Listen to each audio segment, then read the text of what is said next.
In June 2007, leading climate scientists issued a report concluding that the Earth is in, quote, imminent peril.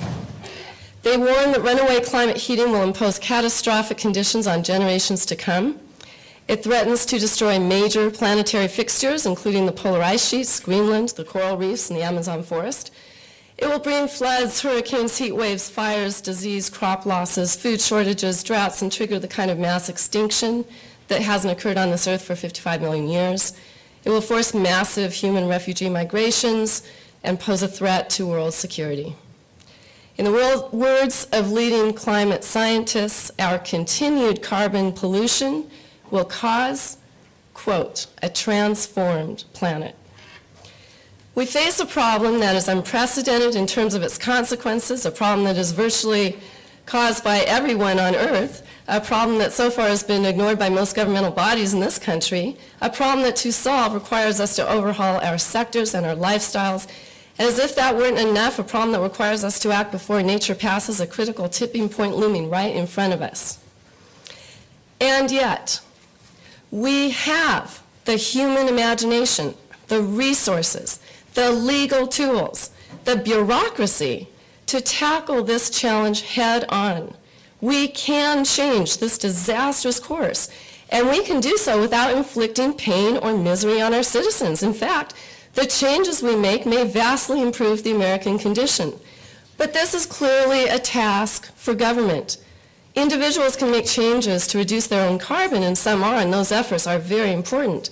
But at the same time, these reductions are quickly nullified by the carbon emissions of others.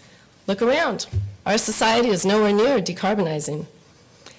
This is exactly why we have government, to address threats to society and organize a response commensurate with the scale of the problem. All of our regulatory authority and public funds are locked up in government. We need those resources to be put to use immediately in curbing greenhouse gas emissions. Yet do you see the legislatures and mayors and congressmen and county commissioners and the president, along with the entire vast bureaucracy we've created at the federal, state, and local level, convening task forces and meeting daily and working late to solve this problem? No. In fact, aside from a small handful of leaders, our government is driving this country towards runaway greenhouse gas emissions. County commissioners are approving trophy home subdivisions and destination resorts. State environmental agencies are approving air permits.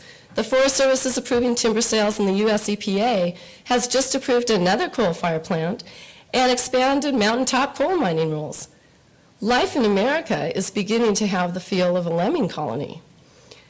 Some of our government officials say that science is still out on global warming. These leaders of the lemmings would call for studies on the scientific uncertainty of cliffs. The heart of the problem is this: Americans have lost their sense of government obligation. And without this sense of obligation, there's no way to impel government to act in the short time frame remaining. So today I hope to provide a very simple framework of obligation designed to hold government accountable. There are 4 principles to this framework.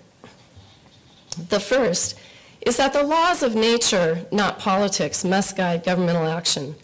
One of those laws is the tipping point, and let me explain this for those of you who don't know.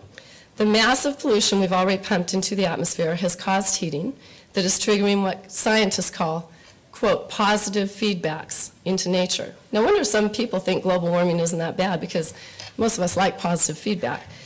And it's usually a good thing, but in this case, it's a destructive force. To give you an example of positive feedback, the heating we've caused so far is melting the polar ice caps. And when that ice melts, it creates further heating because it turns to water, and ice deflects heat and water absorbs it. So melting begets more melting. This and many other positive feedbacks are capable of unraveling the planet's climate system despite any subsequent carbon reductions by humanity.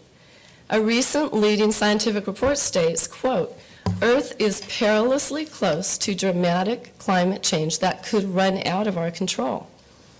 Even 3 months ago, it was thought that we might have 8 to 10 years before the tipping point. But more recent extrapolation of the data shows that we are on its doorstep now. The insidious thing about a tipping point is that we may pass it without even realizing it, but it locks in future climate heating that is out of our control. Scientists have used climate modeling to present us with a path that they believe can stave off the worst of climate change. That is very hopeful. We have to cap a further temperature increase at 1 degree Celsius more. Exceeding 1 degree Celsius more would make it warmer on Earth than it has been for 500,000 years. And in the words of NASA's leading climate scientist, many things could become unstoppable. So we can think of this as the climate imperative, to not go beyond 1 degree Celsius more. And to do that, we have to keep atmospheric concentrations of greenhouse gases below 450 parts per million. Well, while climate crisis is presented as a political issue, we must realize that the laws of nature are founded in the courts of physics, biology, chemistry, not from any political process. The climate scientists are merely court reporters for this law. They're not out there lobbying nature, trying to get any compromise. The climate imperative is really a matter of carbon math. There's an old Italian saying, arithmetic is not opinion. Various states have proposed or enacted measures to reduce carbon, and this is very important because it starts us down a different path. But we also must keep at the forefront of our minds the fact that if these measures don't add up, the required carbon math will not be met in time, and the efforts will be futile. So as a first principle for climate crisis, we might say that political solutions must be measured against nature's climate imperative, which is, for all practical purposes, the supreme law of this land, and indeed of this planet. The second principle is that government is trustee of our natural assets, including the waters, the wildlife, and the air. A trust is a fundamental type of ownership whereby one manages property for the benefit of another, similar to someone managing a college account for their niece. We, along with future generations, are the beneficiaries of this natural endowment. We all hold a common property interest in nature's trust, and we need that trust to be productive in order to sustain human survival and promote human welfare. Our imperiled atmosphere is one of the most crucial assets in that trust. With every trust, there's a core duty of protection. The trustee must defend the trust against injury. So when we call upon our government to safeguard our atmosphere, we are invoking principles that are ingrained in sovereignty and the law of that sovereignty itself. These principles have been said to exist from the inception of humankind. Our government trustees don't have discretion to allow irrevocable damage to the trust. As the Supreme Court said back in 1892, the state can no more abdicate its trust over property in which the whole people are interested than it can abdicate its police powers in the administration of government. The trust obligation is so basic that it crosses economic and moral realms as well. The trust that we find in nature's trust principles of the law finds tremendous synergy with natural capitalism, which is a fundamental rethinking in economics that requires businesses to build profits by using the Earth's interest, not its capital. When we invoke natural capitalism for the first time ever, we design our economic structure to harmonize with government's timeless duty to protect the assets in the trust. There are many, many businesses right now embarking on natural capitalism as an alternative to industrial capitalism. And in moral terms, nature's trust characterizes the natural assets as part of that endowment that future generations are entitled to inherit just as we inherited them. Failure to protect natural inheritance amounts to generational theft. But in recent decades, we Americans have lost our focus on government's obligation as trustee to protect our crucial resources. Ironically, this may be largely a failure of environmental law. Our statutes allow government to give out permits to destroy our resources. Because of these permit systems, society has lapsed into assuming that government must have nearly unbridled discretion to allow destruction of natural resources. And the law is built around that assumption now. The federal government uses this discretion to justify complete inaction in face of climate crisis. Protecting our atmosphere is characterized as a political choice. EPA claims discretion to permit pollution by the oil, gas, coal, and automobile industries, no matter that this legalized pollution will destroy the climate stability that has supported human civilization for 12,000 years. It is as if our home is on fire, there are 20 trucks in the driveway with hoses drawn, and the fire chief claims discretion to sit idle and watch our house burn. This discretion obviously invites undue political influence. Government discretion is to industry what honey is to bears. Do we really believe, for example, that the former chief of staff of the White House Council on Environmental Quality, who was a former climate lobbyist with the American Petroleum Institute, do we really believe he was neutral when he edited government climate reports to emphasize doubts about climate change in his official position? He's now with Exxon. The danger is this. We have relegated climate to the political playing field. There's no umpire on that field. There's just discretion. Citizens have to lobby their own government for their own survival.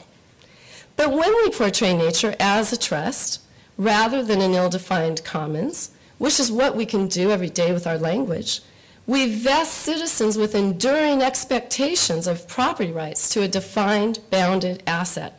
We start thinking, hey, that's my air, even if I share it with all of you. Pollution of that air becomes an infringement on American property. So this second principle is simply the government is obligated to defend our trust property. The failure to mount a national climate defense is as absurd a proposition as government sitting idle during an attack on American soil. Only by looking at government's obligation in this way can we hope to engage all levels of government in climate defense as the supreme national priority. The third principle builds on the second.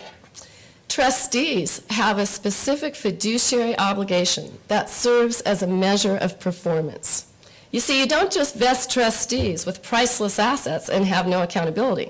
If you have $1 million in a retirement account and a bank is your trustee, you wouldn't just say, here's the account to manage on my behalf. I don't so much care if you get 15% or 2% or lose money or even give it away. Do what you want. I'll just take whatever's left.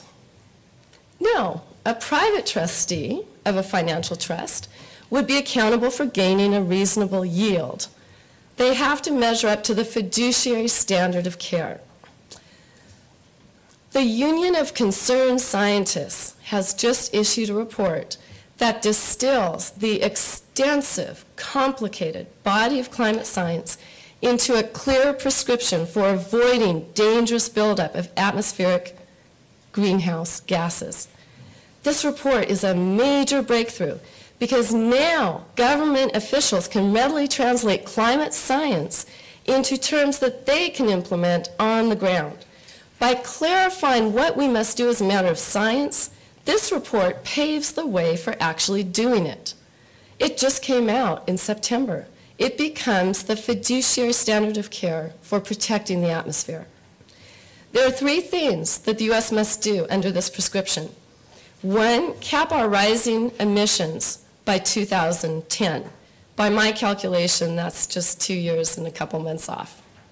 2, reduce our greenhouse gas emissions by 4% each year thereafter. And 3, ultimately bring emissions down 80% below 2000 levels by 2050. This is a clear quantitative prescription for action to get our planet back on the path to climate equilibrium. Citizens, the beneficiaries of this atmospheric trust, can now evaluate their government's climate policy in real terms. Carbon accountants can do the carbon math and calculate compliance with these targets on each jurisdictional level. And it's not beyond the imagination of citizens enforcing this fiduciary duty in courts through atmospheric trust litigation. Courts should be engaged to ensure the government does not bankrupt the trust and impair the productivity of the atmosphere so that it can no longer sustain human civilization. There ought to be a remedy in the law to ensure against such extraordinary dereliction of fiduciary duty. The fourth principle, and last, is that sovereign nations of this earth share the atmosphere as their common property. They are sovereign co-tenants of the atmosphere, all bound by the same duties that organize, for example, the relationship of family members who own a cabin together as co-tenants. Property law has always applied a responsibility to co-tenants not to degrade or waste the common asset. You can apply this mandate to every nation of the world and create a framework for carbon responsibility. If each industrialized nation carries out its fiduciary obligation to meet the carbon prescription just set by scientists, that is, if each one caps emissions by 2010, reduces 4% a year, and achieves 80% below 2000 levels by 2050, then the planet as a whole will comply. Now, that's assuming that the developing nations uphold their duty to not waste the asset. You can imagine the industrialized world's planetary carbon load as one big pie. We've all heard of pie in the sky. Even though industrialized nations come in different sizes, if each one reduces its carbon proportionately by the same amount, the carbon pie as a whole will reduce by that amount. Now, the contrary is also true. If even one major industrialized nation does not accept its share of carbon reduction, does not reduce this slice of the pie, it will sink all other planetary efforts. The carbon pie won't shrink by the amount it needs to. So let's put this into a familiar environmental context. In hazardous waste cleanups, we talk about orphan shares. If 20 different corporations contribute waste to a toxic dump, all 20 are liable for the cleanup costs.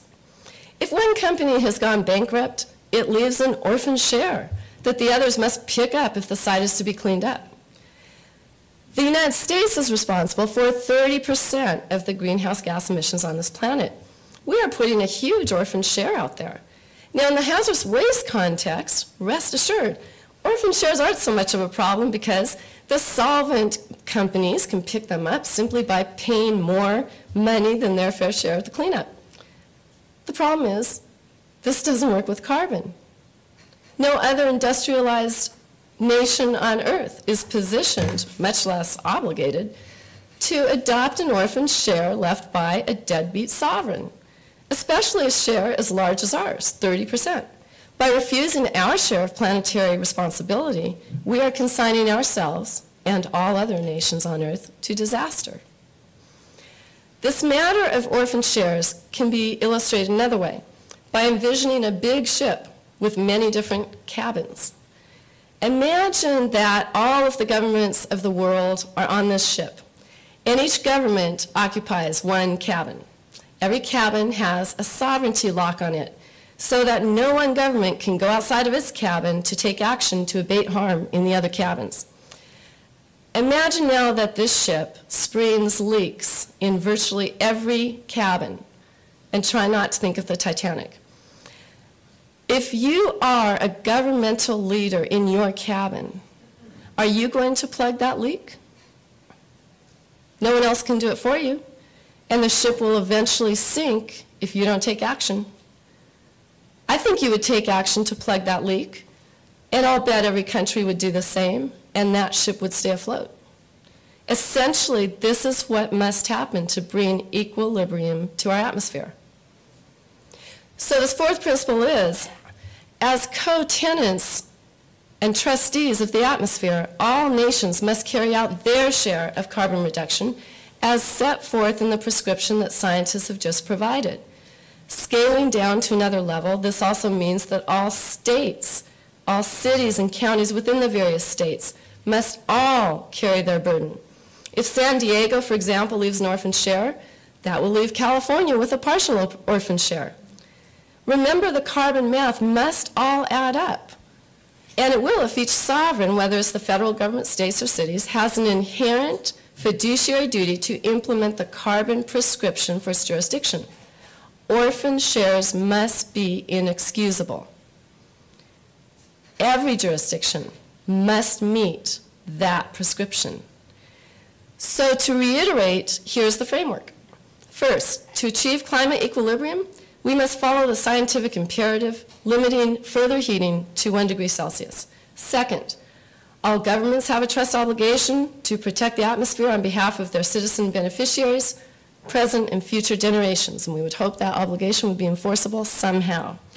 Third, this duty of protection is measured by a standard of prudence for industrialized nations, which has now been quantified by climate scientists just a couple of weeks ago. Cap emissions by 2010, reduced by 4% each year thereafter, and ultimately reduced to 80% below 2000 levels by 2050. So when you look at any city or state in the United States, you can slap that on.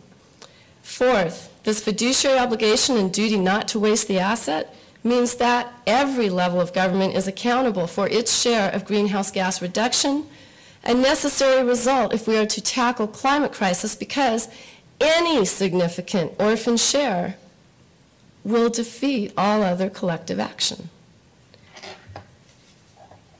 Well, rarely does action come before vision. We must now visualize what it's going to take to achieve the first part of that prescription, a cap on emissions within 2 years. That is a very short time frame indeed, and yet the hopeful aspect of a society built on waste is that we can make some major cuts without compromising our needs, and many citizens would not even feel. We don't have to make steep cuts by 2010, we simply have to cap emissions. But given that our emissions are rising by 2% a year, that is a daunting challenge. We have the legal tools available to cap emissions within 2 years and a couple months. A carbon tax, for example, is a swift, effective way to achieve dramatic emissions reductions, and most commentators agree it could be made equitable. Government could also use rolling moratoriums to stop many new sources of greenhouse gas emissions. A moratorium is a versatile legal tool, and it buys time. One could envision moratoria against new coal-fired plants, certain types of air permits, commercial logging, airport expansions, road expansions, farmland development, and other activities. One could envision court-imposed injunctions along the same lines. All of these moratoria have some sort of precedent. They've been used on some scale in some place in this country. Of course, government also has the ability to switch subsidies from fossil fuels and coal to renewable energy, invest in mass transit, use tax incentives to encourage green initiatives, develop cap-and-trade programs, and undertake a nearly infinite number of other policies. We have the biggest bureaucracy on the face of the earth. There's a lot of resources there and ingenuity. But all of these measures take time to implement. We no longer have the luxury of time. Behind almost every moratorium is a story of government neglect. The Kyoto Protocol was adopted by other nations in 1992. Our government has squandered 15 years. And the passage of time from here on will certainly not expand our choices. Moratoria and a carbon tax are tools government can use right now to stabilize a situation that would otherwise run out of control. Well, some elected officials oppose such climate initiatives out of fear that their constituents will resent measures that cut into their lifestyles or make those lifestyles more expensive.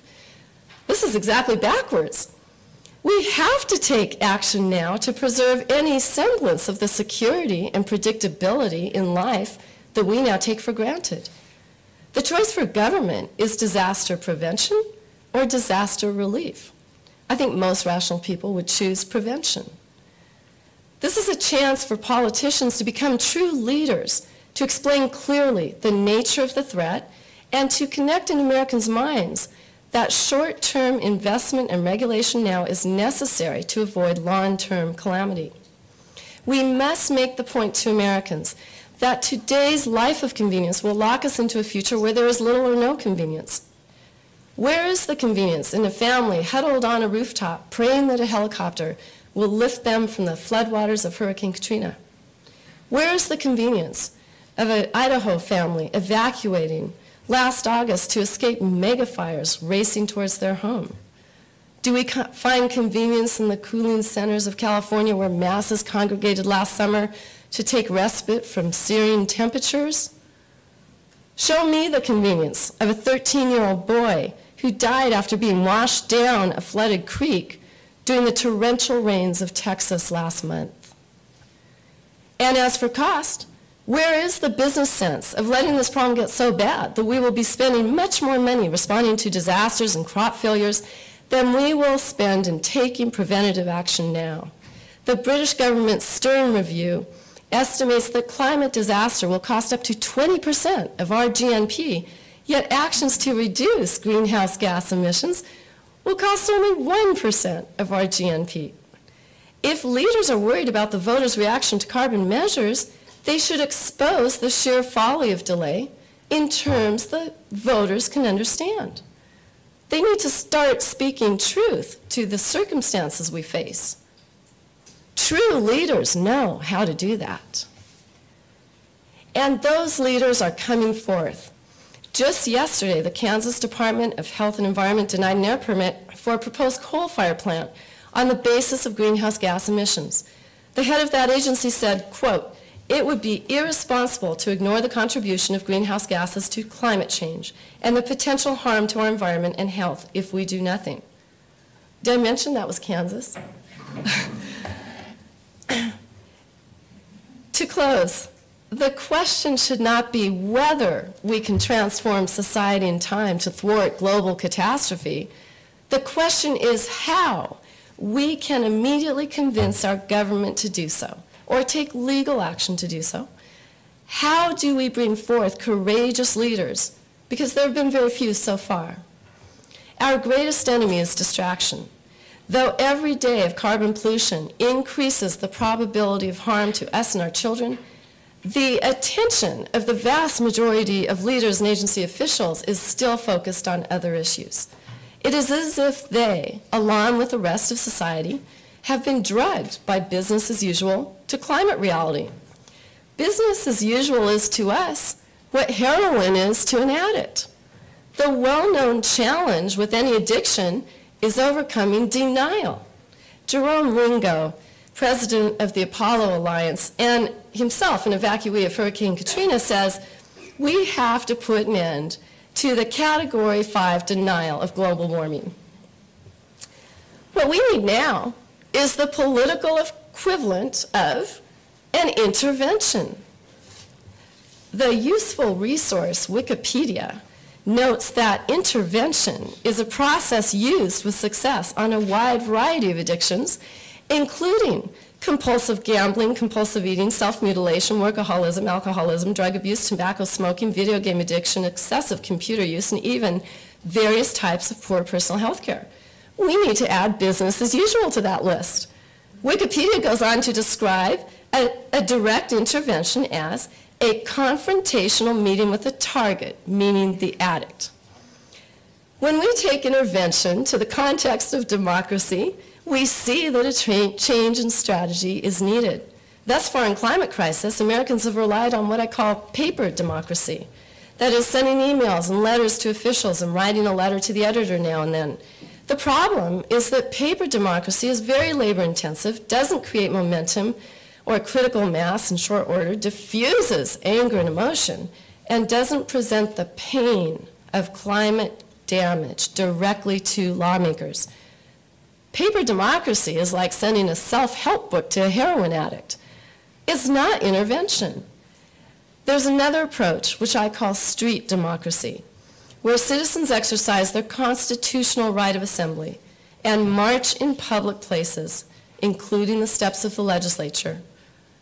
Public demonstration is one of the most highly cherished and fundamental forms of expression precisely because it puts faces on the issue and puts issues in the faces of elected officials. What governmental official wants to turn on the TV and see masses of citizens in angry protests holding up signs saying, "Government asleep at the wheel, government fiddling while Rome burns. There's nothing worse for business than the end of civilization." Now that's intervention.